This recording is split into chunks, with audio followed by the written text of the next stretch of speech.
హైదరాబాద్ నాంపల్లి అగ్ని ప్రమాద ఘటన విషాదాంతమైంది. ఫర్నిచర్ బిల్డింగ్ లో చిక్కుకున్న 5 మృతదేహాలు లభ్యమయ్యాయి. సెల్లార్ లోపలికి చేరుకున్న రెస్క్యూ టీం మృతదేహాలను వెలికితీసింది. ఉస్మానియా ఆసుపత్రికి మృతదేహాలను తరలించారు.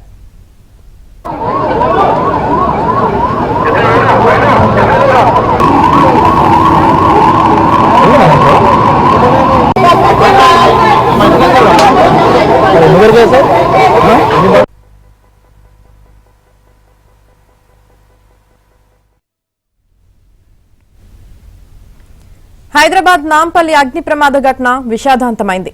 ఫర్నిచర్ బిల్డింగ్ లో చిక్కుకున్న 5 మృతదేహాలు లభ్యమయ్యాయి. సెల్లార్ లోపలికి చేరుకున్న రెస్క్యూ టీం మృతదేహాలను వెలికితీసింది. ఉస్మానియా ఆసుపత్రికి మృతదేహాలను తరలించారు.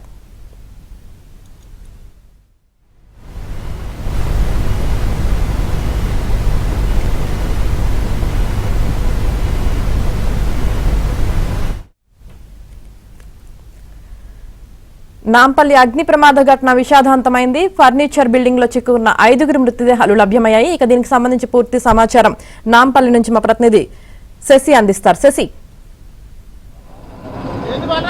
22 గంటల రెస్క్యూ ఆపరేషన్ తర్వాత 5 మృతదేహాలను రెస్క్యూ బృందం ఇప్పటికే గుర్తించింది. ఈ 5 మృతదేహాలను గుర్తించిన అనంతరం ఇందులో 4 మృతదేహాలను ఉస్మానియా ఆసుపత్రికి కొద్దిసేపటి క్రితమే తరలించారు. మరొక మృతదేహం మాత్రమే ఉంది. ఆ మృతదేహాన్ని కూడా మరి కాసేపట్లో ఉస్మానియా మార్చుడికి తరలించడానికి ఏర్పాట్లను పోలీసులు చేస్తున్నారంటూ కూడా చెప్పుకోవచ్చు. ఇప్పటికే మొదట బేబీ అనేటటువంటి మహిళకు సంబంధించినటువంటి మృతదేహాన్ని గుర్తించారు. అనంతరం నిఖిల్ 11 ఏళ్ల బాలుడు, అతనికి సంబంధించినటువంటి మృతదేహాన్ని గుర్తించారు. ఆ తర్వాత ఇంతియాజ్, హబీబ్, ఈ 4 మృతదేహాలను గుర్తించిన తర్వాత 4 మృతదేహాలను కాసేపటి క్రితమే అంబులెన్స్ లో ఉస్మానియా మార్చుడికి తరలించారు.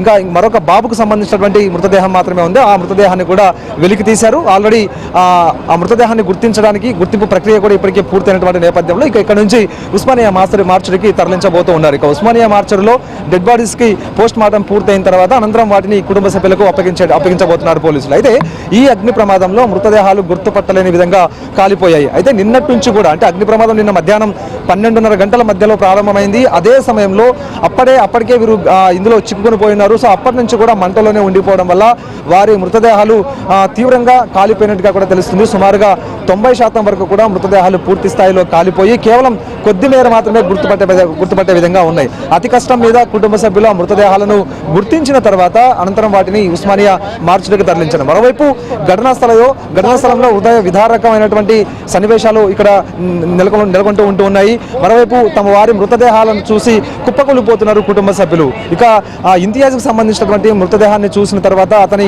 కుటుంబ సభ్యులు సొమ్మసిల్లి పడిపోయారు. అనంతరం వారిని వెంటనే ఇక్కడే ఉండేటటువంటి మెడికల్ టీం వారికి సపరేట్ చేసింది. ఇక ఇదే ప్రమాదంలో 2 కుమారుల్ని పోగొట్టుకున్నటువంటి తల్లి లక్ష్మి కూడాను గుండెల విసేలా రోధించింది. సో ఆమె కూడాను స్ట్రోక్ కోల్పోవడంతో మరోవైపు ఆమెకు కూడాను rescue team medical team separate చేసినటువంటి సందర్భం కనిపించింది. సో మొత్తానికి విషాదంగా ముగిసిందంటూ కూడా చెప్పుకోవచ్చు. నిన్నటి నుంచి కూడా ఏదో ఒక చిన్న ఆశ కుటుంబ సభ్యులు నెలకొని ఉండింది. అయితే సమయం గడిచే కొద్దీ ఆ ఆశ కూడా వారిలో సన్నగిల్లింది. ఇక ఉదయం మరోసారి రెస్క్యూ ఆపరేషన్ ప్రారంభించిన తర్వాత వారి ఆగ్రహం కట్టలు తెంచుకుందంటూ కూడా చెప్పుకోవచ్చు. మరోవైపు ఎంతసేపు రెస్క్యూ ఆపరేషన్ చేస్తారు, తమను లోపలికి పంపించండి, తామైనా సరే తమ వాళ్ళను కాపాడుకుంటాం, తమ వాళ్ళ ఆచూకీని తెలుసుకుంటామంటూ కూడా ఎవరైతే గల్లంతైనటువంటి వారి కుటుంబ సభ్యులంతా కూడా ఆగ్రహంతో ఊగిపోయారు. పోలీసులతో వాగ్వాదానికి దిగారు.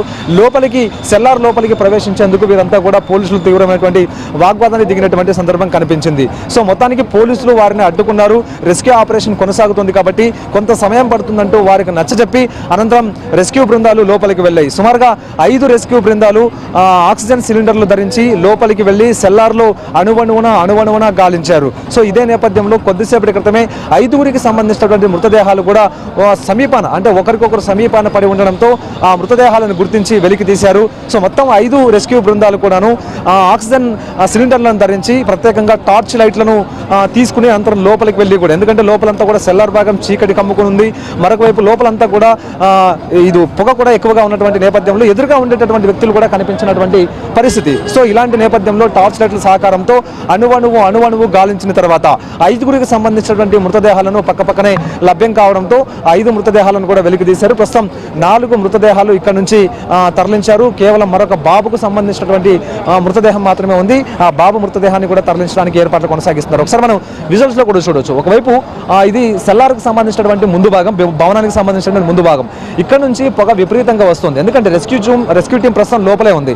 లోపల ఈ మొత్తం ఫర్నిచర్కి సంబంధించినటువంటి డంప్ అంతా ఉండడంతో ఆ డంప్ను మొత్తం అంతా కూడా వాటిని తరలించే ప్రయత్నం చేస్తారు, లేకపోతే తొలగించే ప్రయత్నం చేస్తున్నారు. అలా తొలగించిన ప్రతిసారి కూడా పెద్ద ఎత్తున పొగ చెలరేగుతుంది. సో ఇలాంటి సందర్భంలో ఆ పొగను బయటికి పంపించడానికి ప్రత్యేకమైనటువంటి పరికరాలను అగ్నిమాపక శాఖ ఇప్పటికే సమకూర్చింది. సో అందులో భాగంగానే ఆ పొగను బయటికి పంపించేందుకు వీలుగా ప్రత్యేక యంత్రాల ద్వారా ఆ పొగను బయటికి పంపించేందుకు ఏర్పాట్లు ఒకసారి మనం చూడొచ్చు. లోపలికి ప్రత్యేక యంత్రాలను ఏర్పాటు చేశారు. ఆ యంత్రాలు లోపల ఆ ఫ్యాన్ లాంటి యంత్రాలను లోపల రన్ చేయడం ద్వారా ఆ లోపల నుంచి వచ్చేటటువంటి పొగ ఈ గొట్టం ద్వారా బయటకు వచ్చేటటువంటి అవకాశం ఉంటుందంటూ కూడా భావించి అందుకు అనుగుణంగానే ఇప్పటికే ఫైర్ సిబ్బంది ఏర్పాట్లను కొనసాగిస్తూ ఉన్నారు. ఇంకా కేవలం ఈ 5గురు మాత్రమేనా, ఇంకా మిగతా ఎవరైనా ఉన్నారా అనేటటువంటి అంశాలు కూడా క్లారిటీ రావాల్సిన అవసరం ఉంది. కాబట్టి సో మొత్తం సెల్లార్ అంతటిని కూడా జల్లెడ పట్టేందుకు వీలుగా పొగను బయటికి పంపిస్తూ ఉన్నారు. వన్స్ ఒక్కసారి పొగ బయటకు వస్తే మాత్రం నిర్భీతిగా నిర్భయంగా ఇటు ఫైర్ సిబ్బంది కూడా లోపలికి వెళ్ళేటటువంటి అవకాశాలు ఉంటాయి. ఎలాంటి అవరోధాల ఆటంకాలు లేకుండా లోపల రెస్క్యూ ఆపరేషన్ కూడా కొనసాగించేటటువంటి అవకాశం స్పష్టంగా ఉంటుంది. ఎందుకంటే ఇప్పటికే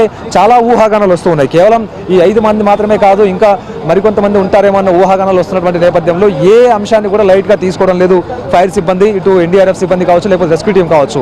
మొత్తం ఇప్పటికే 5 మృతదేహాలను గుర్తించిన తర్వాత ఈ ఇంకా మిగతా లోపలికి వెళ్ళడానికి వీలుగా ఈ పొగను తర్వాత వేడిని నియంత్రించే విధంగా ఏర్పాట్లను కొనసాగిస్తూ ఉన్నారు. అయితే నిన్నటి వరకు కొనసాగించినటువంటి రెస్క్యూ ఆపరేషన్ ఒక ఎత్తు అయితే ఉదయం నుంచి కొనసాగించినటువంటి రెస్క్యూ ఆపరేషన్ మరొక ఎత్తు అంటూ చెప్పుకోవచ్చు. ఎందుకంటే ఉదయం ప్రధానంగా మనం చూపిస్తున్నటువంటి ఈ జేసీబీ కనిపిస్తుంది.